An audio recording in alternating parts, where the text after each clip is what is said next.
till now, we've not even really done the honeymoon. We've not shut up. Let's not go there. Let's not go there. Okay, we are right back. We're ready to talk about how to detoxify your ego. And you haven't subscribed to SaltNation TV, please take a moment right now to subscribe. Hello guys, and welcome to this special edition of the Just Saying podcast. Today, as you can see, I'm smiling very widely. Today is a very special edition on this podcast. Yes, so because today is our anniversary edition. So, as you know, on this podcast, we talk a lot about family, we talk a lot about marriage, we talk a lot about love. So today, I have a special guest in the house. That special guest is the love of my life. Oh God! My baby. Oh my God! Give me tissue, please. So I have my beautiful wife Myra S.1 here with me, and it's a pleasure. Thank you. It's a pleasure to have her on the podcast. Thank you. So today we asked you guys for some questions, right? We asked you for some juicy questions you want to ask about us, about family, about our journey, and some of you have sent some questions, some really interesting questions, banging questions, like questions that will shake you. Hey, we are ready. So today we are going to answer the ones we can answer. I leave the rest for the Lord. We cannot answer all of it now. The ones we can't answer, we leave for God. So today we're going to be gisting with you guys, answering the questions that we can. So I have all of your questions here, but before we jump into the questions, I just want to give you a little introduction. So as you know, my name is Savictory Samuelson. This is my beautiful wife Myra Samuelson. We've been married for 5 years now. By the 26th of January 2023, we'll be 5 years like together. Today. Have we? 5 years together. Yes. So, 5 years is not 5 beans. 5 years married. And 5 years. But 10 years together. So it's actually a decade together. Hey, wait. 5 years married. I do not easy. How time flies. I'm telling you. It still feels like yesterday, but then that's 10 years since I came with my limousine and took you for a day. Let's not talk about the limousine. Who are we going to ask? Well, we are going to go to that limousine. So let's jump right into that. I think that's a beautiful place to start. Okay. We're going to start by talking about how we met, right? How we met, how we started. Very briefly, right there, we jump into the question. So, I met this beautiful lady in college, in the university. We were both members of the same fellowship, the same fellowship, NIFES. And when I was the president of NIFES, she was serving as the follow-up secretary. She was serving as the follow-up secretary of the fellowship. So, it was not what people might say is love at first sight or anything. Because the truth is this. Now, this is my version of the story. Okay. She had a crush on me from the first time she met me. Calm down. You know this. Say your version. Leave my version to me. So she had a crush on me from the first time she met me, but she was practicing self-control as a good Christian girl. Oh Lord. And so eventually, I think while I was the president, nothing happened anyway between us. But your eyes were like browsing me, like. So it was much later. It was in my final year, when we got into final year. I think that was when the burden of ministry was lessened, and I began to look around and say, okay, are you sure I will not see somebody before I leave here? And so that was when I noticed someone that's been shining green light since, but I didn't notice. Oh Lord. So, and the green light now caught my eyes, and then we proceeded from there. I still remember our first date. This girl actually told me no when I asked her out. Even though she did die for me, she still told me no. Excuse you? Do you know who I am? Do you know where I'm from? Do you know my level? I'm not cheap. You have to fight for me. I'm gold. So ladies, raise the bar. Don't bring it too low. Let them jump it. It's part of the sacrifice. Continue, sir. We'll talk about why women behave the way they do much later. But for now, so that was it. I just remember our first date. I came with a limousine to her house. You came with a keke. He came with a keke. Which limousine? Do you have money? You don't have shishi. He came with a keke, but because of what I saw because I saw the limousine in his visual, I say, I'll enter the keke as I wait for the limousine. But you came with a keke, continue. I came with a limousine, so the limousine, parked, took her, dropped us, picked us, brought us back. Those were the days when we were rolling in box, right? So yeah, that's my own version of how we met. We don't have so much time to go deeper. Maybe later I'll get you on the podcast again. I will talk in details about some of the experiences. Today we just want to answer questions. That's my version. Do you have anything to add to this story? Yes, please. Yes. So as a good Christian girl, I was there in college in NIFES, serving the Lord, focusing on the purpose and ministry has given me. And this brother was browsing me, my president. But when he now approached me, I was like, God, so this is what you've been doing, sis? But I had to go into deep prayers because the truth is that I had a crush on him. That's true. I had a crush on him, but I needed no distractions. I had a crush on him in year 1. So it was early on. I said, Lord, I can't carry this crush to your final year to crush me. So I needed to crush my crush. So I had to deal with that. So it was in final year, like he said, that he now came and I said, okay, I'm interested in you, blah, blah, blah. If he had said the Lord told me to marry, I would have escaped. So he had a way, he said it and I had to confirm from my end, and that was how we started moving. But before then, we've been friends. Yeah. We've been good friends. So the transitioning was not, difficult. It's not difficult, right? Yeah, so that's how we met. In all fairness, I actually didn't know she had a crush on me. I did not smell it. So that speaks to how much self-control she had. Because I didn't smell it at all, even though we were close until... when she told me. No grief for anybody this year. No grief. Okay, so we'll jump straight into the questions now. We have limited time, so we're going to address some of the interesting questions. Some of you sent questions that I don't understand. They say as a teacher, I'm a digital teacher. I'm a teacher. If you ask a teacher a question that I don't know, you just say, take it as an assignment. So if there's any question here that we don't understand, we just give it back to them to take it as take home assignment. Okay, so we'll just go straight into the first question. The first question is quite straightforward. It says, will you go for personality or looks? Again. Would you go for personality or looks? You want me to start? You're the guest here, so you start. It's not both of us that is doing the anniversary. Will you go for personality or looks? People of God, you want to hear what my mouth to say? You go for the both of them. Yes. How? First of all, both of them are important because in marriage you need the two. Don't be too holy to say, I don't need the look. We marry what is inside. Leave what is in the house. Look at the outside. Leave the outside. Look what is inside.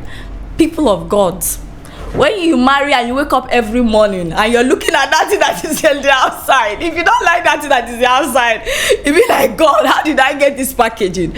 So the personality is very important. You have to marry something you like, a fine man like this one, like this, after sharpness, where I go. So you have to balance the two, but you have to be intentional about the priority. Which one comes first? If you now have personality and looks, which one should come above the other? Personality comes first, but the looks is important. You have to like what you marry, but if you don't like it before, you now have to marry what you like. So you marry what you like or like what you marry? Marry what you like or like what you marry. So the two is very important. Let's not spiritualize marriage and now say no. It's how the person is speaking in tongues, how the person is a good person.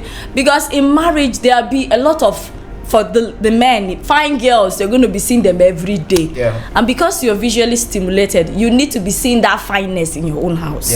So I think the two of them are extremely important. Marriage is too long to take risks. It's like marriage is for life.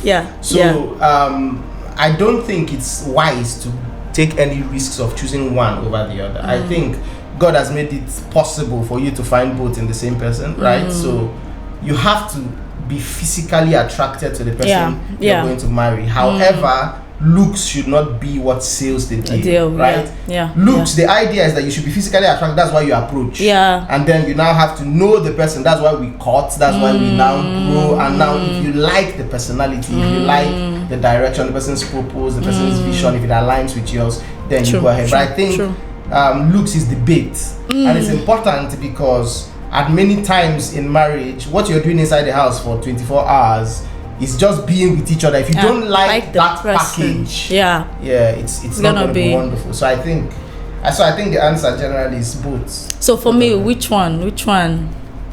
I find. So I find.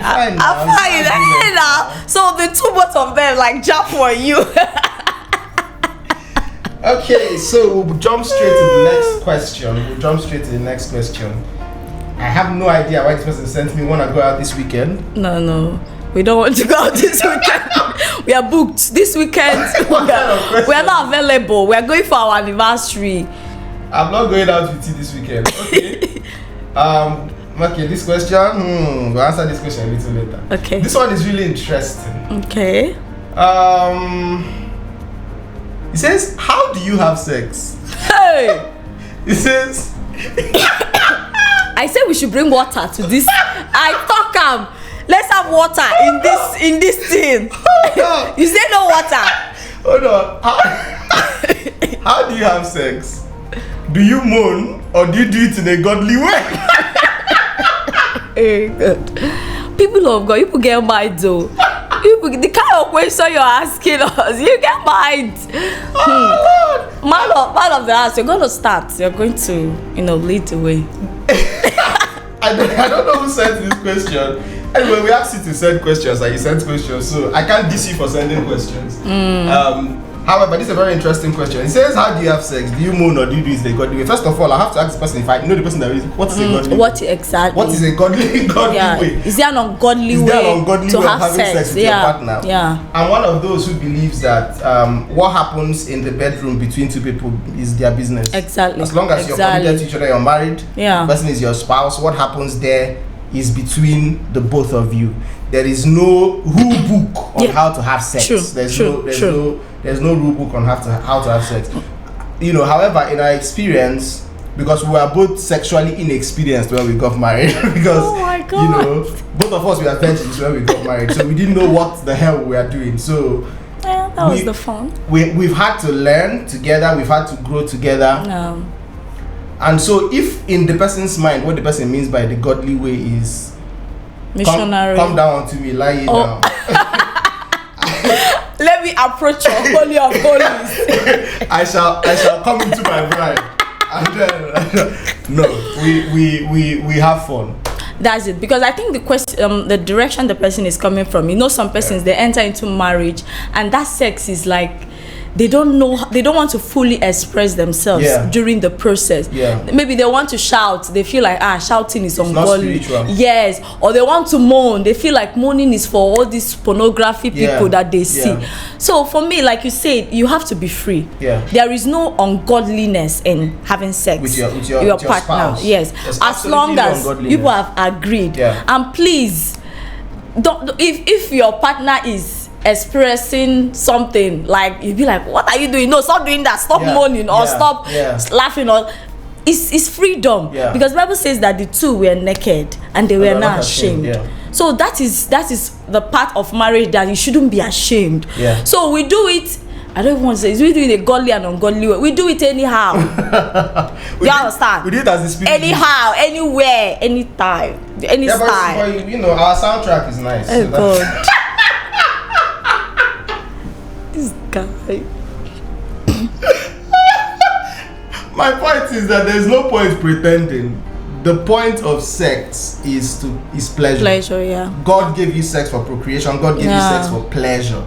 So if you are not having pleasure because you're holding back, you're trying to be Christian, you're speaking in tongues. Hey, come on, if speaking in tongues is what comes to you, hey, Father, express yourself, have fun, be yourself, be present in the moment and just enjoy it. That's why it was given to you, right? So there's no, there's no godly way and ungodly way. There's no rule book to sex.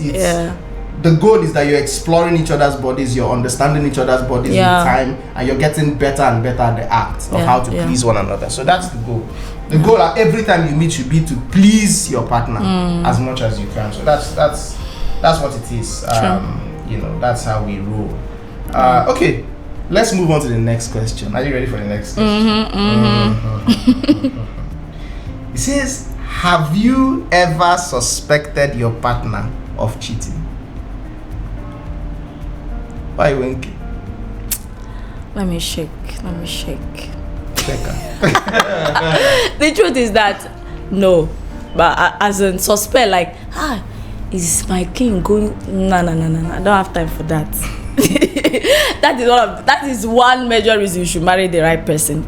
Marry a Christian. It's not even about marrying the right person. It's not beyond that. Because a lot of people are Christians, but they're still doing. It's really about. I was talking with someone the other day, and I was talking to her about, you know, she got into a relationship and she was asking my advice about the person. So from the story she told me, I told her, can you trust this person's Christian conviction? Yes, I know the person is a Christian. But can you trust this person's Christian conviction about some of the key things that you believe in as a Christian? Can you trust their convictions on some of these things? And you know, from her answers, you could see that you know, she was not so sure, right? Because it's one thing, oftentimes we say Christians marry Christians. I think that's a very shallow way of looking at things. Marrying Christians alone is not a guarantee. Yes, it will not happen. It's about the person's conviction, and oftentimes you will tell from the courtship period. You will tell from the dating period. What's that person's? You know, for instance, we courted for 5 years, right? And if we did not have a mutual consecration about sex, we wouldn't have been able to. It's possible. It was that both of us had it, and it was primary. It was key. We wanted to, you know, keep that testimony. So that was why it was possible. If not easy, but possible, right? Yeah. So have I ever suspected my partner of cheating? Absolutely not. Not for 1 second. That's never crossed my mind, because first of all, when you want cheat, we're together almost all the time. First of all, I need to travel abroad so that you suspect small. Okay, but the answer to the question is no. The answer to the question is no. We have not suspected each other. This person says 5 minutes. Okay. Are we gonna take this in 5 minutes? Okay. So let's go briefly on a break, and then we'll come back and answer the remaining. But we can ask the question then when we come back. The question is, do you quarrel at all? When we come back, we'll answer the question on do you quarrel at all. We'll be right back. Yeah, see you.